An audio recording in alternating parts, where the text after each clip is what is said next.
O mestrado profissional exige a elaboração de um produto educacional. Considera-se produto o resultado tangível oriundo de um processo gerado a partir de uma atividade de pesquisa. Neste episódio, traremos uma cartilha digital em formato de audiobook com a finalidade de melhorar a acessibilidade no nosso programa. Sendo assim, a pessoa poderá tanto baixar a cartilha como também ouvi-la. Este guia de orientação digital contempla um plano de acessibilidade para o mestrado em educação de jovens e adultos UNEB DEDC1 MPEJA. Não basta que todos sejam iguais perante a lei, é preciso que a lei seja igual perante todos. Salvador Allende. Apresentação. Caro usuário, este guia é um produto educacional resultante de uma pesquisa desenvolvida no mestrado profissional em educação de jovens e adultos MPEJA, Campus 1, sobre acessibilidade e inclusão, cujo tema acessibilidade e inclusão no programa de mestrado profissional de jovens e adultos MPEJA, um estudo de caso. O objetivo é contribuir com orientações para o pleno atendimento de usuários com deficiência motora e ou visual no programa de mestrado em educação de jovens e adultos, auxiliando professores, técnicos e comunidade no atendimento ao público-alvo da educação especial na perspectiva inclusiva. Assim sendo, pretende-se colaborar com o acesso à informação de forma igualitária diante do processo de ensino-aprendizagem, atendimento e afins. Defende-se que proporcionar uma educação e atendimento de forma inclusiva garante-se um compromisso de unidade e equidade. Sumário. 1. Acessibilidade no MPEJA Campus 1. 2. Acessibilidade informacional no MPEJA Campus 1. 3. Planejamento das aulas a partir das questões de acessibilidade e inclusão. 3.1. Imagens, cores, sons nas apresentações visuais e materiais em texto. 3.2.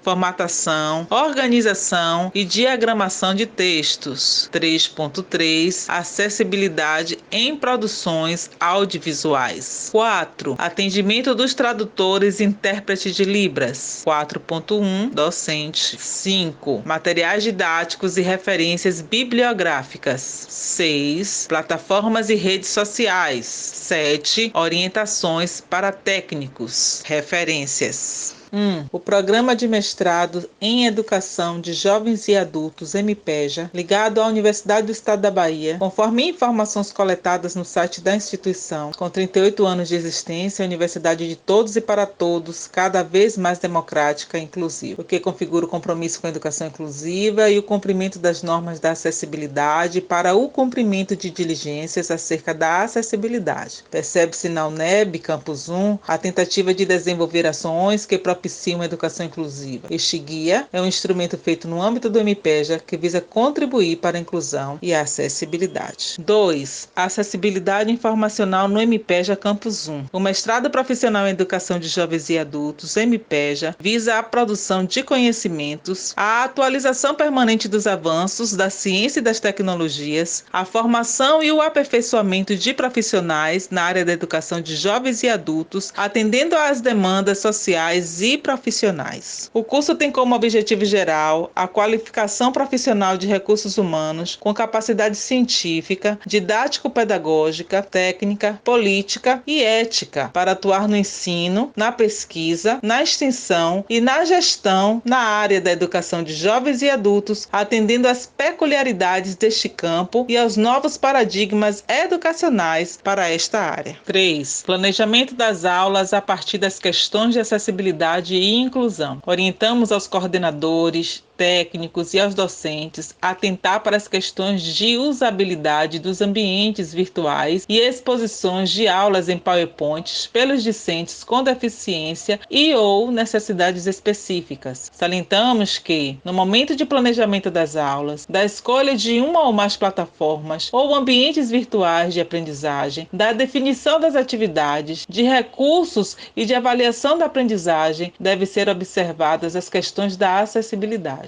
Da mesma forma, as possibilidades reais do discente utilizar todos os recursos tecnológicos virtuais definidos em uma mesma disciplina, de modo a não gerar extremo desconforto, desestímulo ou abandono. Por isso, é importante analisar caso a caso e o que deve ser avaliado ou considerado ao longo do processo de formação devido à pluralidade dos sujeitos. 3.1. Imagens, cores, sons nas apresentações visuais e materiais em texto. Caso seja imprescindível a utilização de imagens, tabelas ou gráficos em algum ambiente virtual, o docente deve estar atento à necessidade de descrever esses recursos educacionais durante as aulas e no material de apoio utilizado, isto é, nos slides, nos esquemas, nas sínteses, etc. Essa descrição deve ser, abre aspas, equivalente, fecha aspas, isto é, deve transmitir as mesmas informações dos elementos disponibilizados de maneira clara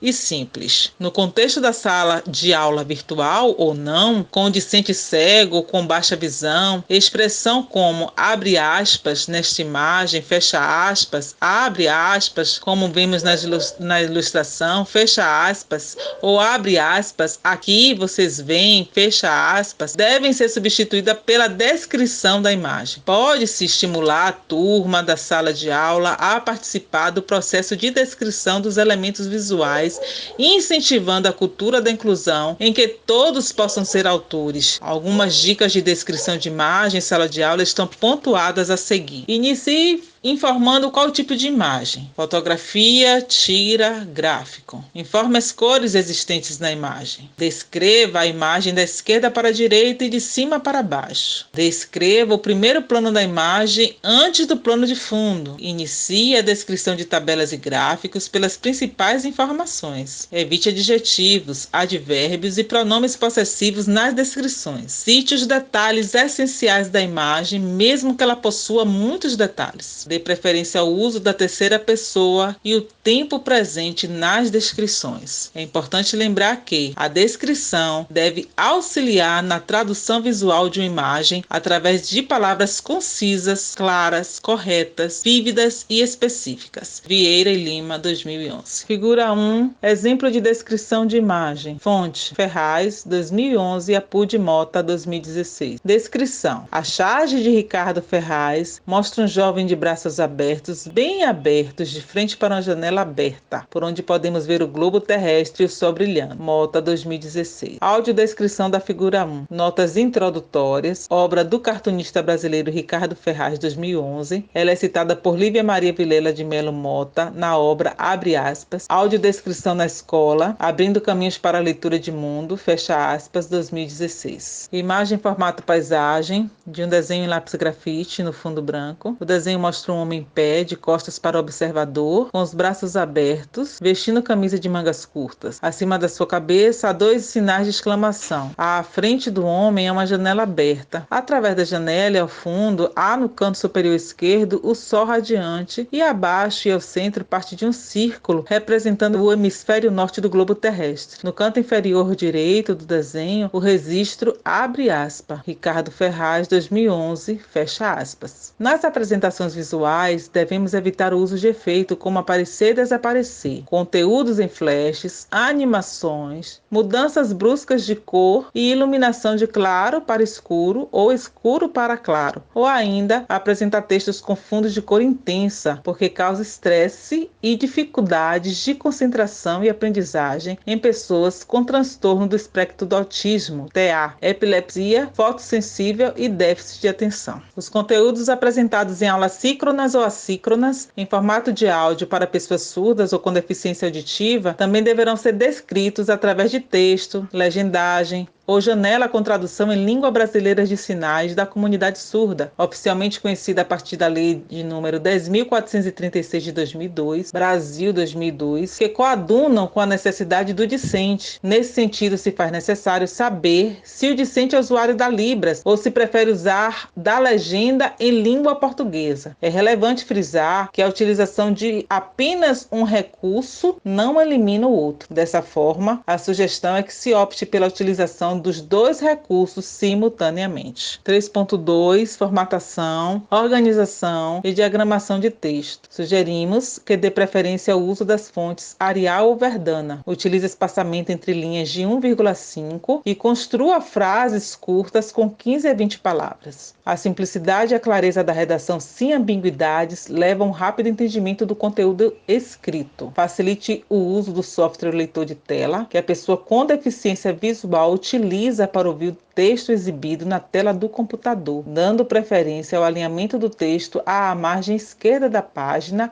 ou da tela. Esse tipo de alinhamento inibe a ocorrência de abre aspas, falsas pausas, fecha aspas, principalmente em textos longos e slides. Evite a diagramação do texto em colunas ou a presença de tabela com linhas e colunas mescladas, pois os leitores de tela realizam a leitura de forma linearizada, ou seja, sem agrupar linhas ou colunas, o que impossibilita a compreensão do conteúdo pela pessoa com deficiência visual. 3.3 Acessibilidade em produções audiovisuais. Tentando minimizar os impactos causados pela ausência desses recursos, indicamos a plataforma de legendagem Amara, que permite, além de outras soluções tecnológicas, incluir legenda em qualquer vídeo de modo gratuito. Um guia completo com orientações em acessibilidade para produções audiovisuais está disponível no Guia de Produções Audiovisuais Acessíveis da Secretaria do Audiovisual do Ministério da Cultura. 4. Atendimento dos tradutores e intérpretes de Libras. Os profissionais tradutores e intérpretes de Libras são responsáveis pela mediação da acessibilidade comunicacional entre pessoas surdas, sinalizadoras e pessoas ouvintes não fluentes em Libras. 4.1 Docente. Disponibilize por e-mail o link de acesso à plataforma, o cronograma e o plano de aula da disciplina com data de início e término. Caso ocorra alguma modificação no plano, lembre-se de informar por e-mail e envie por e-mail os materiais de ensino, como slides, textos, vídeos de aula assíncronas e afins, com antecedência de 7 dias úteis para a realização da aula. Em casos de vídeos para aulas síncronas e ou assíncronas, dê preferência aos que já possuem os recursos de acessibilidade. Caso não seja possível enviar o vídeo para os intérpretes de Libras com antecedência de 15 dias úteis da utilização do material, dê preferência à apresentação dos textos em tópicos, pois a língua portuguesa na modalidade escrita é a segunda língua da pessoa surda. Desta forma, a utilização de materiais com legenda ou tradução em Libras é mais adequada. 5.0 Materiais didáticos e referências bibliográficas. Destacamos a importância do procedimento de adaptação de materiais didáticos, isto porque, a partir deles, os discentes com deficiência visual terão assegurado o direito aos materiais acessíveis para o uso de leitores de tela. Disponibilize com antecedência o material didático, assim como as referências bibliográficas a serem utilizadas na disciplina, atentando para a disponibilidade de ambos em formato digital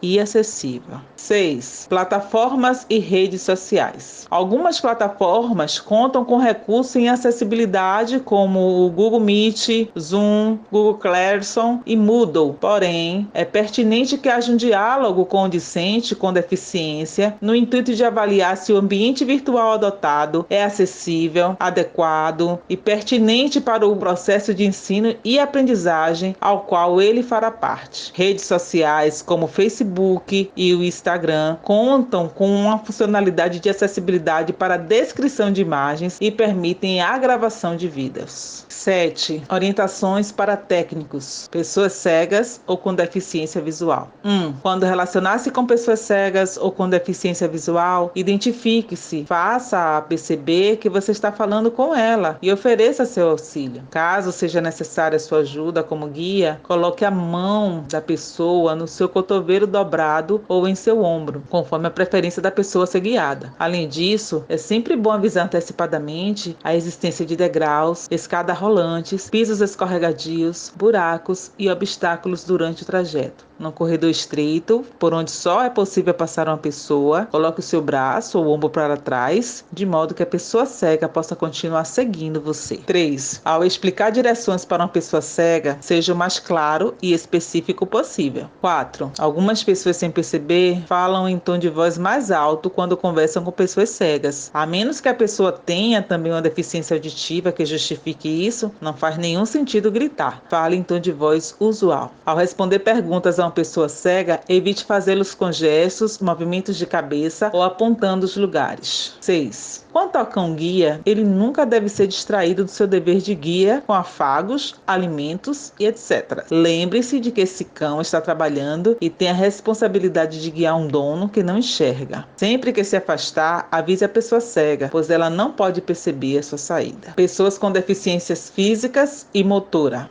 Uma das coisas importantes a saber é que para uma pessoa sentada é incômodo ficar olhando para cima por muito tempo. Portanto, ao conversar por mais tempo que alguns minutos com a pessoa em cadeira de rodas, sente-se para que você e ela fiquem ao mesmo nível. A cadeira de rodas, assim como as bengalas e muletas, é parte do espaço corporal da pessoa, quase uma extensão do seu corpo. Agarrar ou apoiar-se nela é como fazê-lo em uma pessoa sentada numa cadeira comum. 3. Nunca movimente a cadeira de rodas sem antes pedir permissão para a pessoa. 4. Quando estiver conduzindo uma cadeira de rodas e parar para conversar com alguém, lembre-se de virar a cadeira de frente para que a pessoa também possa participar da conversa. 5. Ao conduzir uma pessoa em cadeira de rodas, faça-o com cuidado. Preste atenção para não bater nas pessoas que caminham à frente. Para subir degraus, incline a cadeira para trás para levantar as rodinhas da frente e apoiá-las sobre a elevação. Para descer um degrau, é mais seguro fazê-lo de marcha ré, sempre apoiando para que a descida seja sem solavancos. 6. Mantenha as muletas ou bengalas sempre próximas à pessoa com deficiência. Pessoas com paralisia cerebral podem ter dificuldades para andar, falar e pode fazer movimentos involuntários com pernas e braços. Se a pessoa tiver dificuldade na fala e você não compreender imediatamente o que ela está dizendo, peça para que repita. 8. Não se acanhe em usar palavras como andar e correr. As pessoas com deficiências físicas as empregam naturalmente. Pessoas surdas ou com deficiência auditiva. Não é correto dizer que alguém é surdo-mudo. Muitas pessoas surdas não falam porque não aprenderam a falar. Muitas fazem a leitura labial, outras usam a linguagem brasileira de sinais, Libras. 2. Se você souber alguma língua de sinais, tente usá-la. Se a pessoa surda tiver dificuldade em entender, avisará. De modo geral, suas tentativas serão apreciadas e estimuladas. 3. Seja expressivo ao falar. Como as pessoas surdas não podem ouvir mudanças sutis de tom de voz que indicam sentimentos, as expressões faciais, os gestos e o movimento do seu corpo serão excelentes indicações do que você quer dizer. 4. Enquanto estiver conversando, mantenha sempre contato visual. Se você desviar o olhar, a pessoa surda pode achar que a conversa terminou. 5. Nem sempre a pessoa surda tem uma boa dicção. Se tiver dificuldade para compreender o que ela está dizendo, não se acanhe em pedir para que repita. Pessoas com deficiência intelectual. Você deve agir naturalmente ao dirigir-se a uma pessoa com deficiência intelectual. Trate-as com respeito e consideração. Se for uma criança, trate-a como criança. Se for adolescente, trate-a como adolescente. Se for uma pessoa adulta, trate-a como tal. Não trate como criança aquelas pessoas que não o sejam. Não as ignore. Cumprimente e despeça-se delas normalmente, como faria com qualquer pessoa. Dê atenção, converse e seja gentil. 3. Não superproteja. Deixe que ela faça ou tente fazer sozinha tudo o que puder. Ajude apenas quando for realmente necessário. Não subestime sua inteligência. As pessoas com deficiência intelectual podem levar mais tempo, mas adquirem habilidades intelectuais e sociais. 4. Lembre-se, o respeito está em primeiro lugar e só existe quando a troca de ideias, informações e manifestação de vontades. Por maior que seja a deficiência, lembre-se de que ali está uma pessoa. Deficiência intelectual não deve ser confundida com doença mental. As pessoas com deficiência intelectual possuem déficit no desenvolvimento, enquanto que a doença mental se refere aos transtornos de origem psicológica ou psiquiátrica. Meu nome é Nildete Barbosa, sou mestre em Educação de Jovens e Adultos e este audiobook foi produto da pesquisa Acessibilidade e Inclusão no Programa de Mestrado Profissional de Jovens e Adultos MPEJA, no estudo de caso do mestrado profissional.